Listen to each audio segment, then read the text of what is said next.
Hello hello.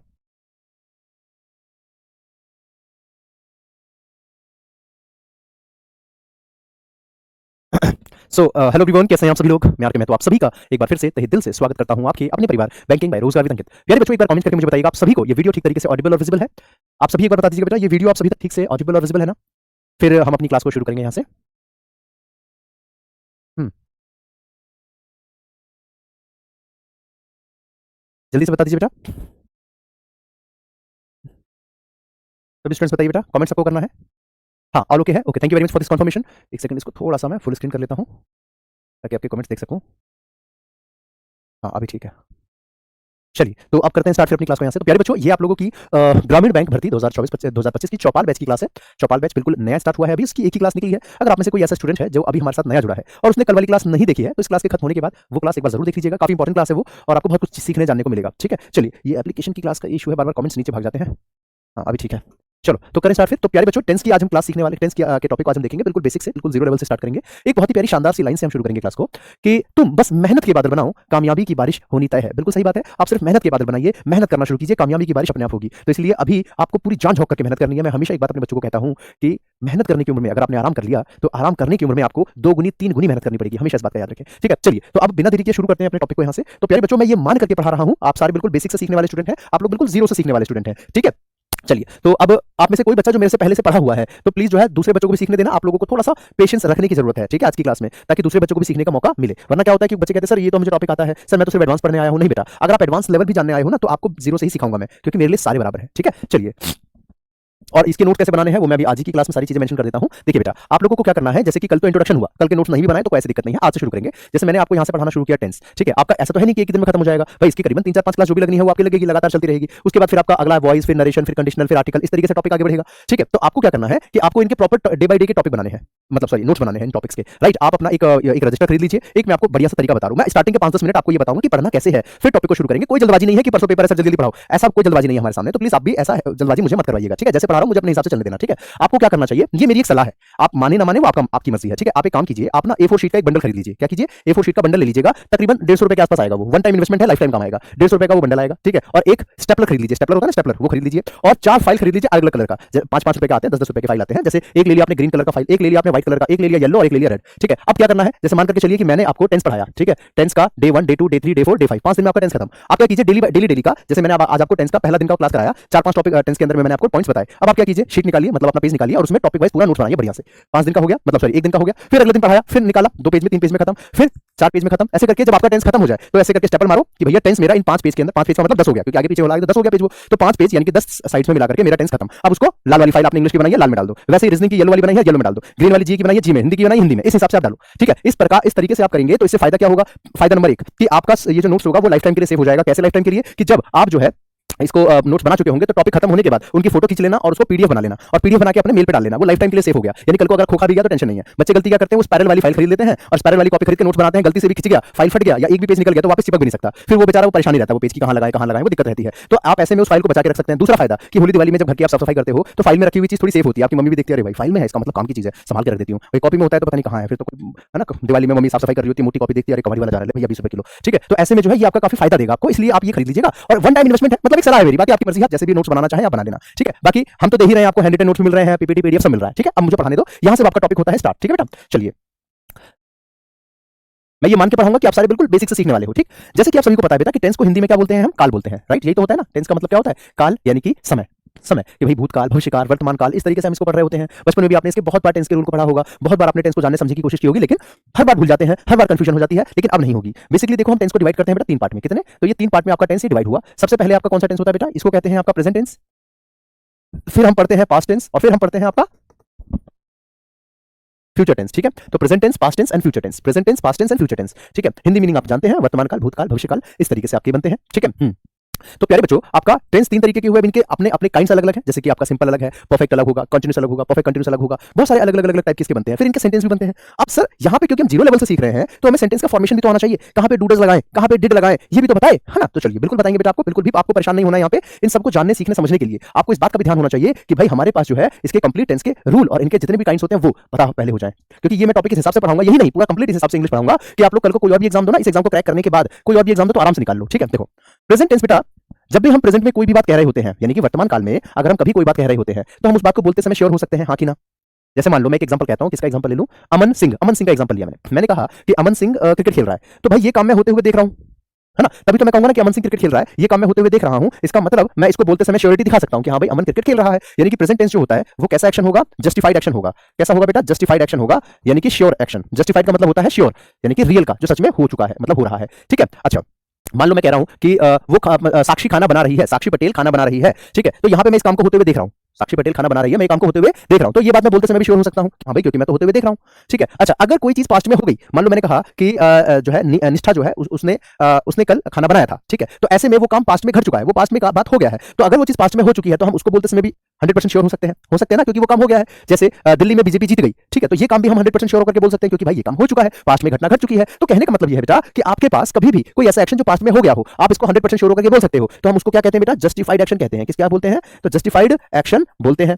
ठीक है, अच्छा फ्यूचर की बात करें तो फ्यूचर जो होता है, आप क्या इसमें श्योर हो सकते हो? मान लो आप जो है ये कह रहे हो कि भाई मैं अगले संडे अपने दोस्त के साथ क्रिकेट खेलने जाऊंगा, जस्ट इमेजिन, ठीक है, जैसे किसका एग्जांपल ले? सुरजीत पासवान। सुरजीत ने सोचा कि भाई मैं अगले संडे अपने दोस्त के साथ क्रिकेट खेलने जाऊंगा। अब मान लो कि अगले संडे जो है बारिश आ जाए, भाई सुरजीत का सपना अधूरा रह जाएगा, बेचारा क्रिकेट खेलने की सोच रहा था, ठीक है, या चलो हो सकता है कि उसका दोस्त को कोई काम पड़ गया, भाई नहीं खेल सकता क्रिकेट, हो सकता है कि उनके पापा ने कोई काम, बेटा इधर काम कर लियो, ठीक है, नहीं खेल पाए क्रिकेट। तो कहने का मतलब ये है कि जो फ्यूचर का जो एक्शन होगा ना, वो आप श्योर होकर बोल ही नहीं सकते। ठीक है, श्योर होकर बोल ही नहीं सकते कि मोदी जी कभी दिल्ली नहीं जीत सकते, श्योर होकर बोल ही नहीं सकते, भाई फ्यूचर प्रेडिक्ट नहीं कर सकते, आपकी कुछ भी हो सकता है। ठीक है, तो भाई फ्यूचर में आप जो है चीजों को चेंज, मतलब आप श्योरिटी नहीं दिखा सकते, तो हम कह सकते हैं ये अनजस्टिफाइड है। क्या है बेटा? अनजस्टिफाइड एक्शन है, क्योंकि किसी ने नहीं देखा फ्यूचर, कुछ भी हो सकता है। समझ में आ गई मेरी बात बेटा? क्लियर हुआ है? ठीक है, तो प्रेजेंट और पास्ट जो होता है वो जस्टिफाइड होता है, आप इसमें श्योरिटी से कोई चीज हो रही है बता सकते हैं, लेकिन फ्यूचर की बात को आप श्योर होकर के कभी बोल ही नहीं सकते कि क्या होगा। ठीक है, कुछ भी पॉसिबल है, जैसे कि अभी जो है ये था कि भाई दिल्ली में ये जीतेगी या वो जीतेगी, लेकिन फ्यूचर तो अनप्रेडिक्टेबल था, भाई क्या हो गया, कौन जीत गया? ठीक है, तो आपका अनजस्टिफाइड एक्शन है, जो कहते थे हमें कभी हरा ही नहीं सकती दूसरी सरकार, है ना, अनजस्टिफाइड एक्शन था, भाई हार गए। तो कहने का मतलब यही है बच्चों आपका कि फ्यूचर जो होता है वो श्योरिटी से नहीं बताया जा सकता। अब सवाल ये है सर कि फ्यूचर श्योरिटी से नहीं बताया जा सकता, ये अनजस्टिफाइड होता है, इतनी बात तो हमें पता ही है, तो फिर इसमें फिर हमारे पास जो है फिर इसमें हमने सीखा क्या नया, वो अब मैं आपको बताता हूं, ध्यान से सुनिएगा। देखिए, जो अनजस्टिफाइड होता है, ग्रामर बोलता है कि भाई अनजस्टिफाइड एक्शन जो होगा मैं इसको लिखने की जगह दूंगा ही नहीं, ये जब श्योर है ही नहीं तो मैं सेंटेंस कैसे बना सकता हूं? तो फिर ग्रामर इसको अनजस्टिफाइड से जस्टिफाई करवाने के लिए एक मॉडल का सहारा देता है। किसका सहारा देता है बेटा? इसको एक मॉडल का सहारा देता है, जिसको कहते हैं विल और शैल। क्या बोलते हैं बाबू? इसको एक मॉडल का सहारा देता है, जिसको क्या बोलते हैं हम? विल और शैल, जिससे कि ये अनजस्टिफाई से जस्टिफाई हो जाए, जिससे कि ये अनजस्टिफाई से जस्टिफाई हो जाए। ठीक है बेटा? बिल्कुल क्लियर हुआ आप सभी को? तो भाई जो फ्यूचर होता है वो हमारा अनजस्टिफाई होता है। अब ग्रामर कहता है कि भाई जो है इसको हम तभी सेंटेंस में मीनिंग बना देंगे या सेंटेंस में जगह देंगे जब ये जस्टिफाई होगा। अब जस्टिफाई होने के लिए इसको मॉडल का एक सहारा मिलता है विल और शैल का। इसलिए आज तक आपको कंफ्यूजन हो रही होगी कि सर विल और शैल यहां क्यों नहीं आता था, यहीं क्यों आता था। आज इसका आंसर मिल गया। रूल अभी मैंने हालांकि सिखाया नहीं, आगे सिखाऊंगा। तो आज आपको इस सवाल का जवाब मिला होगा कि सर अब पता चला कि फ्यूचर में विल और शैल क्यों आता था, इसमें क्यों नहीं आता, इसमें क्यों नहीं आता, इसी में क्यों आता है। आज समझ में आया? चलो अब मैं आगे चलता हूं। देखिए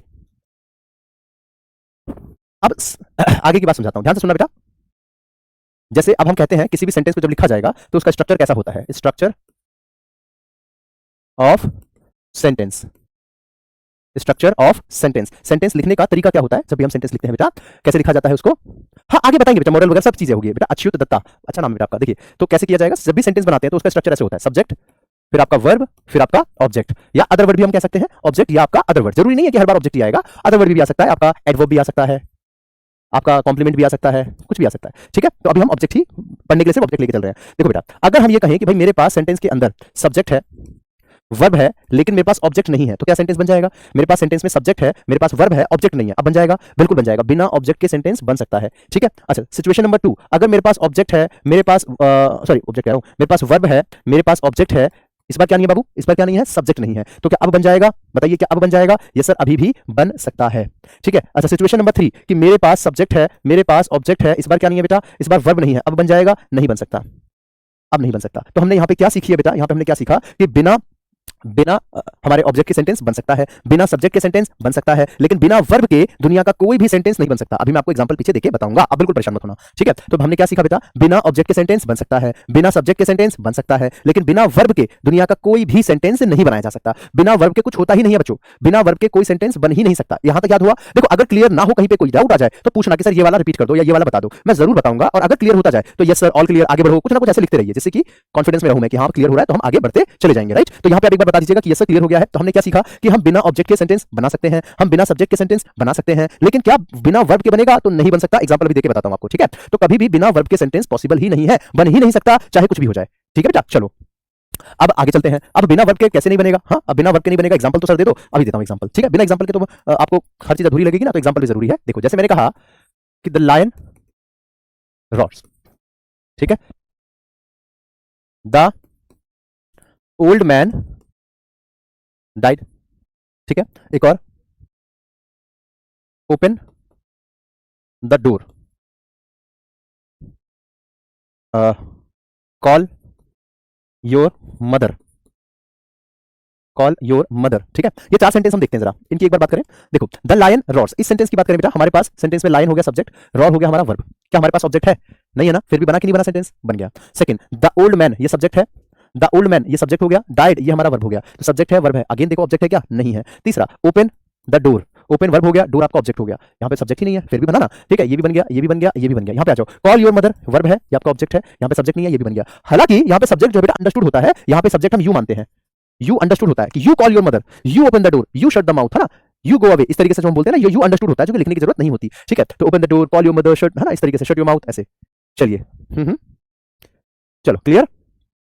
क्या पूछा बेटा? पूजा, पूजा निथारवल, ओके, बैंक के लिए ओके है क्या? हाँ बेटा, बिल्कुल बैंक के लिए ही तो बैच है, और क्या। बैंक थोड़ा सारे एग्जाम में काम आएगा, जो मैं आपको सिखाने वाला हूँ, पूरी डिटेल में सीखेंगे इसको।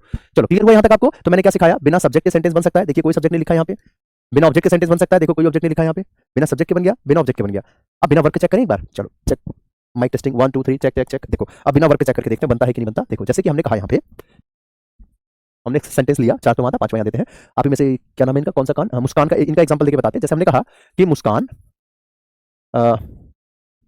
इज, या कोई और एग्जांपल देते हैं बढ़िया सा, इजी सा एग्जांपल लेते हैं, जिससे कि आपको बहुत आसानी से एक बार में चीजें क्लियर हो जाए। ठीक है, जैसे मैंने कहा Muskan is writing a poem, Muskan is writing a poem. बेटा बुरा मत मानना, किसी का अगर मैं एग्जाम दे रहा हूँ, एग्जांपल दे रहा हूँ, या अगर मैं उसका थोड़ा बहुत रोस्ट कर दूं तो प्लीज बुरा मत मानना, ठीक है। और अगर जिसको मानना हो तो पहले बता देना, तो फिर उनका नहीं लेंगे एग्जांपल। चलो, तो मुस्कान इज राइटिंग अ पोएम, ये सेंटेंस हुआ। एक और लेते हैं, एक और लेते हैं हमने, Muskan wrote a poem, Muskan wrote a poem. एक और लेते हैं तीसरा, Muskan is my best student. ठीक है, अब ध्यान देना बेटा, यहाँ पे हमारे पास एक आ रहा है ऑक्सिलरी वर्ब और एक आ रहा है एक्शन वर्ब, यानी मेन वर्ब। एक आ रहा है ऑक्सिलरी वर्ब और एक आ रहा है आपका मेन वर्ब। ठीक है बेटा, चलिए, एक आ रहा है ऑक्सिलरी वर्ब और एक आ रहा है आपका मेन वर्ब। अब ध्यान से बेटा गौर से देखिएगा कि हमारे पास जो इज़ है, ये आपका आ गया ऑक्सिलरी वर्ब, जिसको आप हेल्पिंग वर्ब भी बोलते हो, ऑक्सिलरी वर्ब भी कह सकते हो आप हेल्पिंग वर्ब भी कह सकते हो, कोई दिक्कत नहीं है। ठीक है, अच्छा, राइटिंग आपका हो गया मेन वर्ब, राइट। अच्छा, सेकंड वाले में देखो हमारे पास हेल्पिंग वर्ब नहीं है लेकिन मेन वर्ब तो है। थर्ड वाले में मेन वर्ब नहीं है लेकिन ऑक्सिलरी वर्ब तो है, हाँ कि ना?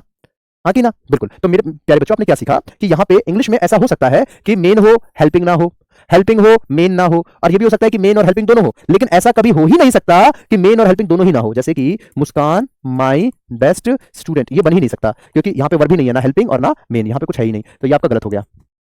समझे आप मैंने क्या बोला? यानी कि इंग्लिश के अंदर आपको इस बात का ध्यान रखना है कि चाहे हेल्पिंग आए, चाहे मेन आए, चाहे दोनों आए, आना जरूरी है, बस। ठीक है बेटा, आना जरूरी है, इस बात का ध्यान रखना। ये हो सकता है इंग्लिश में कि हेल्पिंग हो मेन ना हो, मेन हो हेल्पिंग ना हो, और हेल्पिंग और मेन दोनों हो, लेकिन ये कभी नहीं हो सकता कि ना मेन ना हेल्पिंग। यानी कि बिना वर्ब के दुनिया का कोई भी सेंटेंस पॉसिबल ही नहीं है, बिना वर्ब के दुनिया का कोई भी सेंटेंस नहीं बनाया जा सकता है। क्लियर हो गया सभी को? यहां तक समझ में आया? एवी क्या होता है? ऑक्सिलरी वर्ब बेटा, हेल्पिंग वर्ब या ऑक्सिलरी वर्ब, हेल्पिंग वर्ब या ऑक्सिलरी वर्ब। अब यहाँ पे मैंने हेल्पिंग वर्ब क्यों नहीं लिखा, इसके पीछे का कारण है, आगे बताऊंगा। अभी तो स्टार्ट हुआ है टॉपिक आपका, आगे बताऊंगा डिटेल में इसके पीछे अच्छा लॉजिक है, इसलिए मैंने एवी लिखा, ऑक्सिलरी वर्ब।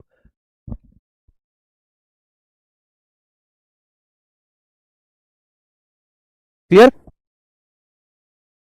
चलिए,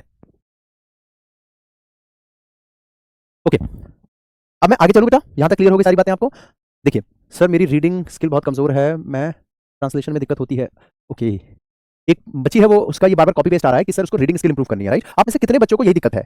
बताइए एक बार, आप में से कितने बच्चों को यही प्रॉब्लम है कि सर रीडिंग स्किल इंप्रूव नहीं हो रही है, ट्रांसलेशन नहीं आ पा रहा है, रीडिंग कॉम्प्रिहेंशन कैसे करेंगे? किस किस को ये दिक्कत है बताओ एक बार, अभी 1 मिनट के लिए इसको मैं रोक रहा हूं, मुझे एक बार बताइए। पहले मैं इस बच्ची का ना डाउट क्लियर कर देता हूं, तो इस जैसे और भी बच्चे होंगे, तो मैं क्यों ना सभी का एक साथ डाउट क्लियर करवा दूं। आप में से देखो कई बच्चों को ये डाउट है, राइट, कि रीडिंग स्किल अच्छी नहीं है, क्योंकि बचपन से ही उनकी इंग्लिश शुरू से ही खराब रही है। होता क्या है बेटा कि हम नर्सरी से 4th क्लास तक तो इंग्लिश ग्रामर पढ़ते नहीं है, ठीक है, क्योंकि होता ही नहीं है English grammar 4th, 2nd, 3rd, 4th के 5 से ही शुरू होता है, तकरीबन 4 या 5 से स्टार्ट होता है, तो वो भी प्राइवेट स्कूल में। गवर्नमेंट की तो बात ही छोड़ो, ठीक है, प्राइवेट स्कूल में 4th क्लास के आसपास से आपकी ग्रामर स्टार्ट हुई, 4 5 6 7 8 8th क्लास तक आपने ग्रामर पढ़ी, और 9 और 10 के बाद तो ग्रामर तो खत्म ही हो गई। फिर आपकी 9th क्लास और 10th क्लास आपने ग्रामर छोड़ दी, नहीं पढ़ी। 11 12 में फिर आप आर्ट्स कॉमर्स में साइंस में गए, वहां पे भी ग्रामर अधूरी रह गई आपकी। फिर कॉलेज में कौन ग्रामर पढ़ता है? यानी कि आपने लास्ट जो ग्रामर पढ़ी होती है वो पढ़ी होती है 8th क्लास में, और उसके बाद सीधा कहां पढ़ते हो? यहां पे आकर के पढ़ते हो, है ना, फिर सीधा क्लास में आके पढ़ते हो। और ऐसे में जो स्कूल में जो गवर्नमेंट स्कूल वाले बच्चे होते हैं, तो उनका तो भाई 6 7 8 क्लास तक तो उनको रीडिंग भी ठीक से नहीं आ रही होती है।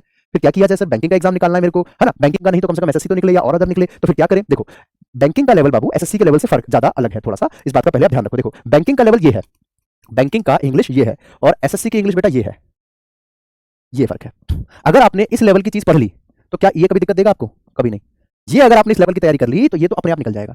इसका मतलब इसमें मेहनत भी ज्यादा लगेगी। भाई अगर इस लेवल के लिए पढ़ रहा है तो मेहनत भी ज्यादा लगेगी, है कि नहीं है? तो कहने का मतलब है बेटा कि आप जिस एग्जाम के लिए पढ़ने जा रहे हो ना, वो बहुत मेहनत मांग रहा है और मेहनत आप कर नहीं पाओगे, क्योंकि आज कल आप लोगों ने एक प्रॉमिस किया था, मुझे याद है, और मैंने वो प्रॉमिस देखा भी था और मैंने अप्रिशिएट भी किया था, लेकिन आज आपने वो प्रॉमिस तोड़ा। कल आप में सभी बच्चों ने मुझे वादा किया था कि सर सुबह 8 बजे मेरे साथ जुड़ेंगे द हिंदू एडिटोरियल की क्लास में। किया था कि नहीं किया था? ईमानदारी से बताना। आप सभी बच्चों ने मेरे को कल प्रॉमिस किया था कि यस सर, हम आपके साथ सुबह 8 बजे द हिंदू एडिटोरियल एनालिसिस की क्लास में जुड़ेंगे, और आप में से सिर्फ मतलब आधे के भी आधे बच्चे आए मेरी क्लास में आज सुबह लाइव क्लास में। बाकी बच्चे बहाना, सर हमने तो रिकॉर्डेड ली थी, सर रिकॉर्डेड ली थी। प्यारे बच्चों, मैं इसलिए सुबह 8 बजे फोर्स कर रहा हूं क्योंकि अभी से आप जब इस क्लास में आओगे तो आपकी रीडिंग स्किल मैं मजबूत करवाऊंगा। यहां से आपकी रीडिंग स्किल इंप्रूव होगी, क्योंकि सुबह सुबह न्यूज़पेपर पढ़ाता हूं आपसे, इंग्लिश में न्यूज़पेपर कराता हूं आपको, तो यहां से आप लोगों का बहुत फायदा मिलेगा। इस लेवल की मेहनत नहीं कर सकते तो अभी भी वक्त है, छोड़ दो, इस लेवल पे चले जाओ, दूसरे अदर एग्जाम में घुसना शुरू कर दो। ये एग्जाम जो है ना, ये तपस्या मांगता है। बैंकिंग की सबसे खास बात क्या होती है ना, इसका कभी पेपर लीक होता है, ना कभी कैंसिल होता है, ना कभी वैकेंसी रद्द होती है, कभी नहीं, टाइम पे वैकेंसी आती है, टाइम पे ज्वाइनिंग होती है। जबकि बाकी एग्जाम्स की बात करें तो वहां पे कोई भरोसा ही नहीं कि कब वैकेंसी आएगी, वैकेंसी नहीं आती है, लोग धरना दे रहे हैं, प्रदर्शन कर रहे हैं, फिर पता चलता है वैकेंसी आई तो एग्जाम लेने के लिए धरना देना पड़ रहा है, फिर प्रदर्शन करते हैं, एग्जाम ले लो, एग्जाम हो गया तो रिजल्ट नहीं आ रहा, 5-5 साल तक 10-10 साल तक रिजल्ट नहीं आ रहा, तो इसलिए टाइम टेकिंग है। तो अगर आप लोग जो है, देखो एक्सक्यूज तो सबके पास है। कोई बच्चा कहेगा कि सर मैं जो है लेट सोता हूं इसलिए नींद नहीं खुलती 8 बजे, ठीक है। कोई कहेगा कि सर मैं हाउसवाइफ हूं इसलिए नहीं पढ़ाई कर पाती हूं। भैया देखो, वो आपका कॉल है, मुझे नहीं मतलब उस बात से। अगर आप सुबह 8 बजे हिंदू एडिटोरियल की क्लास में जुड़ते हैं और लगातार 2 मंथ जुड़ गए, लगातार जुड़ गए, तो बेटा ये हो ही नहीं सकता कि आप में इंप्रूवमेंट ना आए, हो ही नहीं सकता। अगर आप बहाने लेकर के बैठे रहे ना, याद रखो जिंदगी में बहाने सबके पास होते हैं, ठीक है। जो नाकामयाब इंसान होता है ना, जब कभी उसके साथ बैठना और उसकी कहानी सुनना जिंदगी की, वो अपने बहाने की लिस्ट बता देगा कि मैं किस वजह से कामयाब नहीं हो पाया, ठीक है, वो बहाने गिनवाएगा। और जो कामयाब इंसान होता है ना, वो अपने रास्ते तरीके गिनवाता है कि मैंने ये चीजें करी थी और मैं आज यहाँ हूँ। तो आप देख लो, या तो बहाना चुन लो या तो सिलेक्शन चुन लो, एक ही चीज हो सकती है। होता है बहाना, कई बार सच का भी होता है, मैं मजाक नहीं कर रहा हूँ, सच का भी होता है, लेकिन दुनिया बहाना नहीं देखती। एग्जामिनर कभी नहीं देखेगा कि इस बच्चे की जिंदगी में स्ट्रगल बहुत था तो इसको 2 मार्क्स फालतू दे दो, कभी नहीं बेटा, ठीक है। वो आपका सिर्फ यही देखेगा कि इसने दिए गए टाइम पे पूरा क्वेश्चन किया कि नहीं किया, बस उसी से आपको जांचा जाएगा। आज से 1 साल बाद आपको हर कोई यही कहेगा कि भैया तेरे को मैंने बैच दिलवाया था, क्या हुआ उस बैच का, क्या हुआ, तेरे को बैच दिलवाया था, सिलेक्शन हुआ कि नहीं हुआ? आपकी मम्मी पापा भैया दीदी हस्बैंड वाइफ खुद पूछ लेंगे तेरे को बैच दिलाया था, सिलेक्शन हुआ कि नहीं हुआ? फिर आप मुंह लटका के कहोगे नहीं हुआ, क्यों? क्योंकि रीडिंग हैबिट अच्छी नहीं थी, रीडिंग अच्छी नहीं थी तो सिलेक्शन नहीं हो पाया। ये बात हमेशा याद रखो कि बहाना मारना बंद कर दो, जिंदगी में बहानेबाजों से हमेशा दूर रहो, ठीक है। चलिए, मैंने थोड़ा ज्यादा टाइम आपका ले लिया, उसके लिए माफी चाहूंगा। बाकी मुद्दे पे आता हूं, तो सीधे शब्दों में अगर मैं आपको शॉर्टकट में जवाब दूं तो जवाब यही है कि सुबह 8 बजे जो एडिटोरियल की क्लास होती है, 2 मंथ लगातार आप ले लो, उसमें अगर आपको फर्क ना दिखे तो जो आपको मैं करूं, ठीक है, 2 मंथ लगातार कर लो। अगर आपके अंदर डेडिकेशन है, बीच में क्लास छूटनी नहीं चाहिए और पूरी क्लास आपको करनी है लाइव। वादा करो मेरे से कि कल सारे बच्चे जुड़ने वाले सुबह 8 बजे, और कल ही नहीं लगातार लगातार जुड़ोगे, वादा करो एक बार मेरे से। चलिए, रिकॉर्डेड नहीं, रिकॉर्डेड और लाइव में फर्क होता है। लाइव में मैं आपको टाइम देता हूं कि 50 सेकंड है, मैं स्क्रीन से साइड हो रहा हूं, रीड करो, तो टाइमिंग का एक सर पे प्रेशर रहता है, इसलिए मैं लाइव लेने की बात कर रहा हूं आपसे, ठीक है। चलो ओके, थोड़ा समय ज्यादा ले लिया, माफी चाहेंगे उसके लिए। अब वापस मुद्दे पे आता हूं, ठीक है। लेकिन ये जरूरी भी होता है, कभी कभी आप लोगों को मोटिवेट करना जरूरी भी होता है कि नहीं? देखिए, तो मैंने आपको क्या बताया बेटा, तो मैंने आपको बताया कि बिना सब्जेक्ट के सेंटेंस बनाया जा सकता है, ठीक है, बिना ऑब्जेक्ट के सेंटेंस बनाया जा सकता है, लेकिन बिना वर्ब के नहीं बनाया जा सकता, चाहे हेल्पिंग लगे चाहे मेन। आपका आना जरूरी है, ये बात तो क्लियर है। यहाँ पे आप देखिए, हेल्पिंग वर्ब है लेकिन मेन वर्ब नहीं है, यहाँ पे मेन वर्ब है लेकिन हेल्पिंग वर्ब नहीं है, और यहाँ पे हेल्पिंग और मेन दोनों है, हेल्पिंग भी है और मेन भी है, दोनों है यहाँ पे, ठीक है। लेकिन यहाँ पे देखो ना, हेल्पिंग है ना मेन है, तो ये तो बनेगा ही नहीं, सेंटेंस ही गलत हो गया आपका। समझ में आ गई मेरी बात? सबको क्लियर हुआ है? ठीक है। अब आपने एक बात तो सीख ली कि सर क्या सबसे इंपॉर्टेंट है, वो है वर्ब। सबसे जरूरी अगर इंग्लिश के अंदर कोई तत्व है तो वो है वर्ब, कि भैया इसके बिना तो इंग्लिश हो ही नहीं सकती। और वर्ब का मतलब क्या होता है बेटा? क्रिया, है ना। वर्ब का मतलब क्या होता है बेटा? कि कोई एक्टिविटी या कोई क्रिया होना, ठीक। अब मेरे प्यारे बच्चों, एक चीज को थोड़ा सा समझिएगा, फोकस करते थोड़ा गौर से। वर्ब का मतलब होता है क्रिया, ठीक है। अगर कोई क्रिया होगी, क्रिया का मतलब कोई एक्शन या कोई काम, कोई एक्टिविटी, अगर क्रिया हो रही है तो जाहिर है कि वो क्रिया या तो वो क्रिया प्रेजेंट में हो रही है, या तो वो क्रिया पास्ट में हो रही है, और या तो वो फ्यूचर में हो रही है। इससे बाहर हो सकता है कभी? भाई कोई काम है, कोई एक्टिविटी है, कोई एक्शन है, या तो वो एक्शन प्रेजेंट टेंस में होगा, या तो पास्ट में होगा, या फ्यूचर में होगा। क्या इससे बाहर हो सकता है? नहीं हो सकता। तो हम ये कह सकते हैं कि बिना वर्ब के दुनिया का कोई भी सेंटेंस नहीं बन सकता, और जहां वर्ब आया वहां पे कोई ना कोई टेंस जरूर आएगा, ये तो तय है।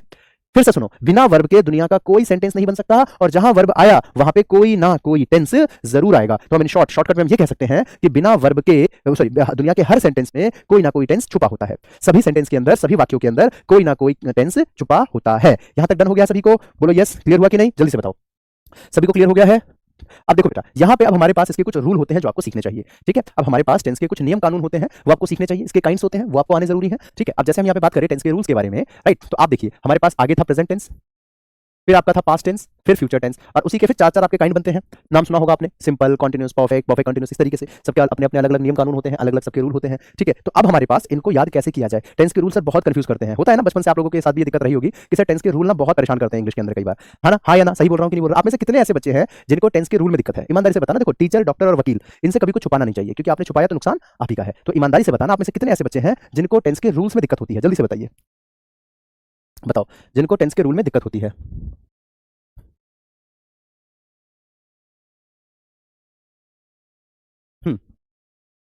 सर रूल याद नहीं रहते लेकिन सेंटेंस सही बना लेती हूँ। अच्छा, बढ़िया, देखिए बहुत बढ़िया। यानी कि मैं देख पा रहा हूँ मैक्सिमम ऐसे स्टूडेंट मुझे दिख रहे हैं जिनको टेंस के रूल में बहुत दिक्कत है। चलो, तो मैं आपको यहाँ से रूल भी सिखा देता हूँ, क्योंकि मेरे को अंकित सर ने कहा बिल्कुल बेसिक से पढ़ाना शुरू करना है। बहुत डेडिकेटेड बच्चे हमारे, हमेशा बहुत प्यार देंगे। और दूसरी बात कि कभी भी ये कंप्लेन नहीं कि सर जो है आप बिल्कुल जीरो से क्यों पढ़ा रहे हो, बिल्कुल जरूरी भी यही है कि जीरो से पढ़े।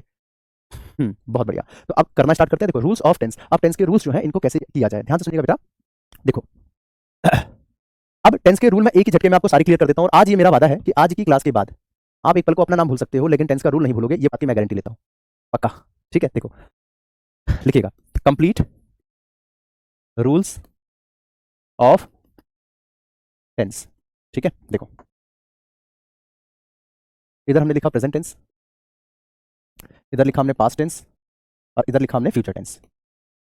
ठीक है, यहां पे लिखा हमने, इसके चार चार काइंड्स होते हैं हमारे, simple, continuous tense, perfect tense, और चौथा होता है आपका perfect continuous tense, perfect continuous tense. ठीक है, बढ़िया। देखो बेटा, तो हमारे पास इस तरीके से टेंस के रूल बनते हैं। अब एक बार सभी बच्चे ऐसे बॉक्स बना लेना।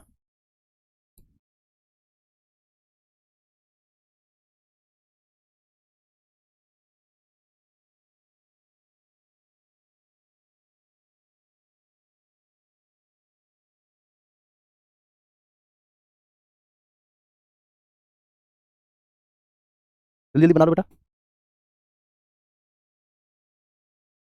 चलो हो गया।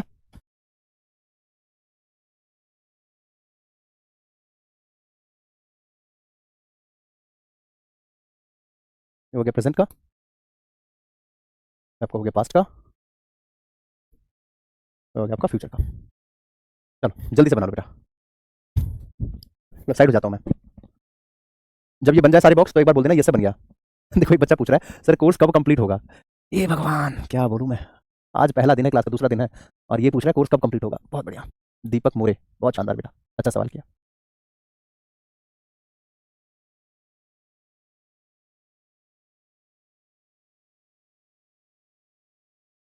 बन गया। फिर से कमेंट आया सर कोर्स कब तक पूरा होगा। बेटा कोर्स आपका 3-4 दिन में पूरा हो जाएगा। ठीक है दीपक जी, 3-4 दिन में। अरे यार स्टार्ट हुआ है अभी तो। ये बेटा आपका जून में तो आपका फॉर्म भरा जाएगा, उससे पहले आपका हो जाएगा। फिर उसका 2.0 या जो भी आना होगा फिर वो आपका रहेगा। अभी परेशान मत होइए उस चीज को लेकर, अभी पहले आप पढ़िए तो सही। यही दिक्कत होती है कि बच्चे जो है ना प्रेजेंट में नहीं जीते, फालतू का फ्यूचर में घुसते रहते हैं। पहले प्रेजेंट का तो सही कर लो। देखो अब यहाँ पे हमने बात करी कि भैया टोटल हमारे पास कितने रूल बनेंगे, 12 बॉक्स हो गए आपके। देखो 3 हो गए, 300 के 12 बॉक्स हुए, यानी कि टोटल हमारे पास कितना रूल बनेगा इसका, तो 12 यानी 12 रूल बनेगा। ठीक है चलो, तो प्यारे बच्चों देखो फ्यूचर में एक चीज का ध्यान रखना है कि फ्यूचर में विल और शेल तो हमेशा रहेगा। विल और शेल फ्यूचर में तो रहेगा, क्यों रहेगा अभी मैंने आपको बताया था, क्योंकि फ्यूचर एक अनजस्टिफाइड एक्शन होता है ना, फ्यूचर एक अनजस्टिफाइड एक्शन होता है, तो इसलिए जो है हमारा विल और शेल तो इसके अंदर रहेगा ही रहेगा। ठीक है चलिए सर, ये जो चीजें आप लिखवा रहे हो क्या इसको कॉपी में उतारना है, क्या बोलूं। नहीं बेटा इसको कॉपी में नहीं उतारना था, ये जो चीजें मैं लिखवा रहा हूँ पीछे, अरे यार ये जो चीजें मैं यहाँ पे लिखवा रहा हूँ, आप कॉपी में उतार रहे हो उसको। शिट यार आपने गलती कर दी बेटा, इसको कॉपी में नहीं उतारना था, इसको आप लोग यहाँ पे बढ़िया से यहाँ पे गुदवा लेते हैं आप बढ़िया अच्छे तरीके से ना, पूरा अच्छे से ऐसे यहाँ पे भी, फिर आपका यहाँ पे भी बढ़िया तरीके से गुदवाना था। कॉपी में उतार रहे हो, बताओ हद हो गई। कॉपी में नहीं उतारना बाबू इसको, ठीक है, इसको तो आपको बेटा गुदवाना था। चलिए आगे बढ़ते हैं। बताओ आप खुद मजबूर करते हो मेरे को रोस्ट करने के लिए, फिर आप कहते हो कि सर जी बता रोस्ट कर दिया, कैसी बात कर रहे हो बच्चों जैसी बचकानी हरकतें कर रहे हो। बिल्कुल कॉपी में उतारना इन सब चीजों को। चलो आप सुनो ध्यान से, देखो जब हम इंग्लिश का कोई भी सेंटेंस बना रहे होते हैं बेटा, तो हमारा स्ट्रक्चर कुछ इस तरीके से होता है कि हमारे पास आगे सब्जेक्ट होता है, आगे हमारे पास सब्जेक्ट होता है, फिर आपका सब्जेक्ट होता है, लास्ट में आपका ऑब्जेक्ट होता है, राइट, बीच में आपका वर्ब होता है ना, बीच में आपका वर्ब होता है। एक होता है आपका हेल्पिंग वर्ब जिसको मैंने पीछे ऑक्सिलरी वर्ब बोला, और दूसरा होता है आपका मेन वर्ब। ठीक है, कई बच्चों को इसमें भी ऑब्जेक्शन आ जाएगा कि सर पूरा लिखो, ये लो भैया पूरा लिखते हैं। एक होता है आपका हेल्पिंग वर्ब और दूसरा होता है आपका बाबू मेन वर्ब।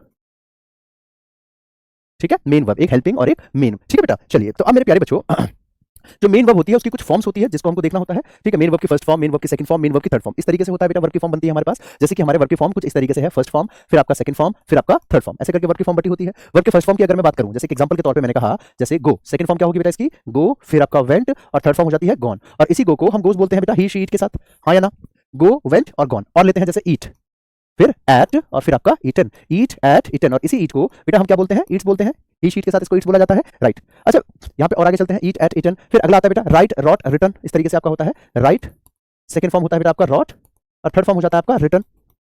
ईट ate eaten, write wrote return, और इसी राइट को हम राइट्स बोलते हैं ही शीट के साथ, है ना। और इसके अलावा एक वर्ब की फोर्थ फॉर्म होती है बेटा जिसको हम बोलते हैं आईएनजी वाली फॉर्म, राइट, जिसको हम आईएनजी वाली फॉर्म कहते हैं बेटा। यानी कि जैसे गो के साथ आईएनजी लगाएंगे तो क्या बन जाएगा आपका, तो गोइंग बन जाएगा। फिर ईट के साथ आईएनजी लगाएंगे तो आपका बन जाएगा ईटिंग, फिर आपका राइट के साथ आईएनजी लगाएंगे तो बन जाएगा आपका बेटा राइटिंग। ठीक है, गो का गोइंग, ईट का ईटिंग, राइट का राइटिंग। ठीक है, हाँ आप अपने नाम में आईएनजी मत लगाना बेटा, गड़बड़ हो जाएगा।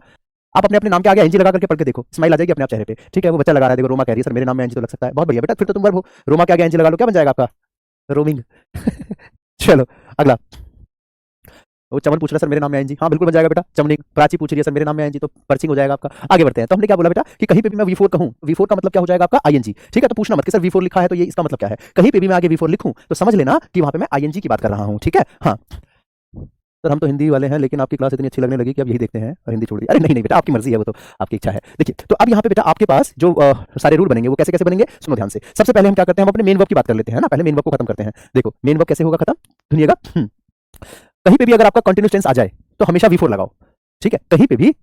कहीं पे भी अगर आपका कंटिन्यूअस टेंस आ जाए तो बेटा हमेशा वहां पे V4 यानी कि आईएनजी लगाओ, चाहे प्रेजेंट कंटिन्यूअस आए, चाहे आपका पास्ट कंटिन्यूअस आए, चाहे आपका फ्यूचर कंटिन्यूअस आए, हमेशा वहां पे वर्ब की आईएनजी फॉर्म लगेगी, ठीक है। तो जैसे आपके सामने देखो कि अगर कोई कह दे भाई बताइए पास्ट कंटिन्यूअस का रूल क्या होगा, तो तुम क्या बोलोगे, पास्ट कंटिन्यूअस का रूल क्या है भाई, मरे ना मेरा, लेकिन जो है वहां आईएनजी जरूर आएगा, ये तो पक्की बात है ना। तो वहां पे आपका आईएनजी तो जरूर आएगा, ये तो कंफर्म है। वैसे यहाँ पे आ जाओ, प्रेजेंट कंटिन्यूअस की बात करें, यहाँ पे भी आईएनजी लिखा हुआ है, यहाँ पे भी आईएनजी फॉर्म आ गया, यहाँ पे भी आ गया और आपका यहाँ पे भी आ गया, ठीक है। तो हमने क्या सीखा कि कहीं पे भी अगर आपका कंटिन्यूअस आ जाए तो आईएनजी लगाना कंपलसरी है ही है, चाहिए ही चाहिए। क्लियर है बेटा? अच्छा, इसके बाद और आगे चलते हैं। अब आ जाओ परफेक्ट पे। अगर कहीं पे भी अकेला परफेक्ट लिखा दिखाई दे तो वहां पे वर्ब की कौन सी फॉर्म आएगी, तो वर्ब की थर्ड फॉर्म लगा दो, कंफर्म है 100%, आएगा ही आएगा, चाहे कुछ भी हो जाए, वो बदल नहीं सकता अपनी जगह से। और अब बात बच गई आपकी इसकी, ठीक है, सिंपल वाली। तो सिंपल में ध्यान रखना बेटा कि यहाँ पे अकेला वर्ब की सेकंड फॉर्म आती है और बाकी दोनों में वर्ब की फर्स्ट फॉर्म का यूज किया जाएगा, ठीक है। एक बार दोबारा से बता दे, एक बार दोबारा से जान लो, हमने क्या सीखा कि कहीं पे भी अगर हमारे पास कंटिन्यूअस है तो वर्ब की आईएनजी फॉर्म आएगा। यहाँ पे भी कंटिन्यूअस है बेटा, तो यहाँ पे भी हमें लगाना पड़ेगा वर्ब की आईएनजी फॉर्म, आईएनजी। ठीक है, यहाँ पे आ जाए तो यहाँ पे वर्ब की आईएनजी फॉर्म, आईएनजी। मेरा लग गया जी, मेरा पढ़ गया है, गो कर दे, आगे बढ़ ले, चलो।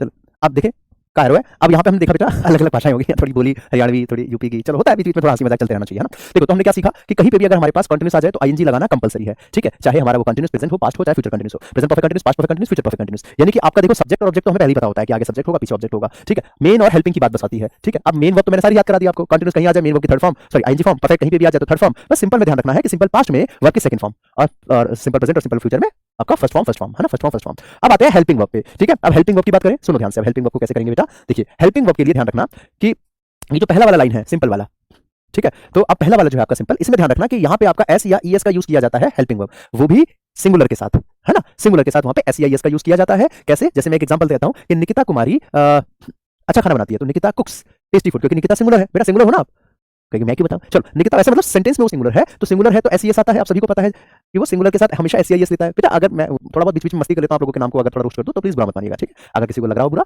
तो बता जरूर दीजिएगा, ताकि आपका नाम का एग्जांपल हम ना ले, ठीक है। चलिए आगे चलते हैं। तो यहाँ पे हमने बात करी कि एस ईएस लिया जाता है, वो भी सिंगुलर के साथ, अगर प्लूरल है तो फिर कोई जरूरत ही नहीं है एस ईएस की, डायरेक्ट सेंटेंस बनेगा।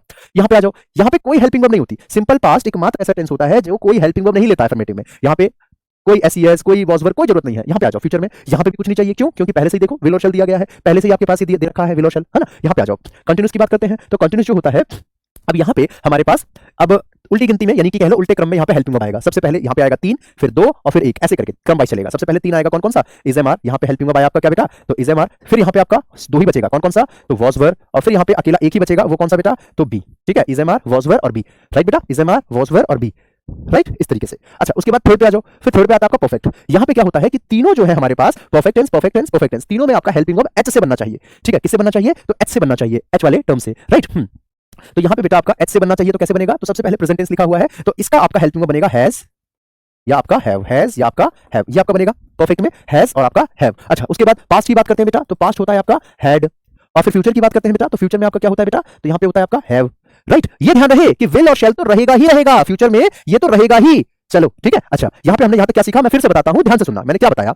देखो, हमने ये कहा कि भाई इसके जो हेल्पिंग वर्ब होते हैं वो कैसे याद रखेंगे, तो हेल्पिंग वर्ब के लिए आपको ये पता होना चाहिए कि जो सिंपल होता है उसमें ना यहाँ कोई हेल्पिंग वर्ब है, ना यहाँ कोई हेल्पिंग वर्ब है, ना यहाँ होता है, बस यहाँ पे एसईएस लगता है, वो भी सिंगुलर के साथ, ठीक है। एसईएस लगेगा वो भी किसमें, तो सिर्फ सिंगुलर के साथ लगेगा, ठीक है बेटा। अच्छा, उसके बाद यहाँ पे आ जाओ कंटिन्यूअस में, यहाँ पे आपका देखिए बेटा इस तरीके से बनता है कि सबसे पहले आपका जो कंटिन्यू प्रेजेंट वाला था उसमें आपका 3 लगता है, कौन कौन सा, इज एम आर, ठीक है, ये 3 तरीके से बनेगा, इज एम आर। अच्छा, उसके बाद फिर यहाँ पे आ जाओ, पास्ट में आपका बनता है 2 वॉज और वर्ब, और फिर तीसरे वर्ब, और तीसरे में आता है आपका एक अकेला बी, ठीक है, तो is am are, was, verb, be. अब आ जाओ परफेक्ट टेंस पे, परफेक्ट टेंस में एच नाम के सारे आएंगे, ठीक है। देखो यहाँ पे हैज और हैव, यहाँ पे अकेला हैड और यहाँ पे अकेला हैव, यानी कि कहने का मतलब ये है कि यहाँ पे हमारे पास जो है हैव और हैज का यूज सिंगुलर के हिसाब से और प्लूरल के हिसाब से, ठीक है। जैसे अगर मैं मान लो ये सेंटेंस कहता हूँ कि अर्चना डैश कंप्लीटेड हर होमवर्क, तो यहाँ पे अर्चना हैज कंप्लीटेड, क्योंकि सिंगुलर है अर्चना, तो वहाँ पे हम हैज का यूज करेंगे। वही अगर प्लूरल हो जाए, जैसे मैं कह रहा हूँ हमने वहाँ विजिट किया, वी हैव विजिटेड देयर, ठीक है, तो वहाँ पे हैव आ जाएगा क्योंकि प्लूरल है। समझ में आ गई मेरी बात, ठीक है। तो यहाँ पे हमने क्या सीखा कि सिंगुलर में हैज आएगा, प्लूरल में हैव आएगा, ठीक है। यहाँ पे आपका हैड आ गया और यहाँ पे आपका हैव आ जाएगा, यहाँ तक क्लियर। अब आ जाओ आखिरी पे। अब आखिरी में देखिए बेटा आपके पास जो है कैसे करना है कि यहाँ पे आपके पास देखो परफेक्ट भी है और कंटिन्यूस भी है, ध्यान से गौर करना, यहाँ पे आपका परफेक्ट भी है और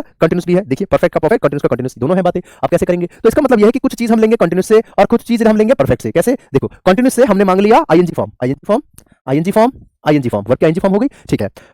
परफेक्ट से भी तो कुछ लेना बनता है ना, तो परफेक्ट से भी तो कुछ ना कुछ लेंगे, तो परफेक्ट से हमने क्या ले लिया, हैज और हैव। क्या ले लिया बेटा परफेक्ट से, तो यहाँ से हमने ले लिया हैज हैव, ठीक है, इसके परफेक्ट से क्या ले लिया हमने, हैड, इसके परफेक्ट से क्या ले लिया बच्चों, हैव ले लिया। तो भाई यहां से हुआ क्या कि हमने परफेक्ट से ले लिया हैज हैव और कंटिन्यूस से ले लिया वर्ब की आईएनजी फॉर्म, यहां परफेक्ट से ले लिया हैड, कंटिन्यूस से ले लिया वर्ब की आईएनजी फॉर्म, परफेक्ट से ले लिया हैव, कंटिन्यूस से ले लिया वर्ब की आईएनजी फॉर्म, यहां तक तो हो गया। लेकिन फिर इसकी खुद की पहचान क्या है, खुद की पहचान ये है कि बस बीच में एक एक्स्ट्रा क्या आ जाएगा, वो आ जाएगा बस आपका बीन। क्या आ जाएगा बेटा, बस बीच में एक एक्स्ट्रा आ जाएगा बीन। यहां पे भी बस बीच में एक्स्ट्रा क्या आ गया आपका, बीन। यहां पे क्या आ जाएगा आपका, तो बीन। बस इतनी सी बात ध्यान रखनी है कि बीच में बस एक एक्स्ट्रा टर्म आपका आ गया बेटा, वो आपका क्या आ गया, तो बीन आ गया। ध्यान रहेगा, जल्दी से बताइए एक बार, कमेंट करके बताइए, क्लियर है? हम्म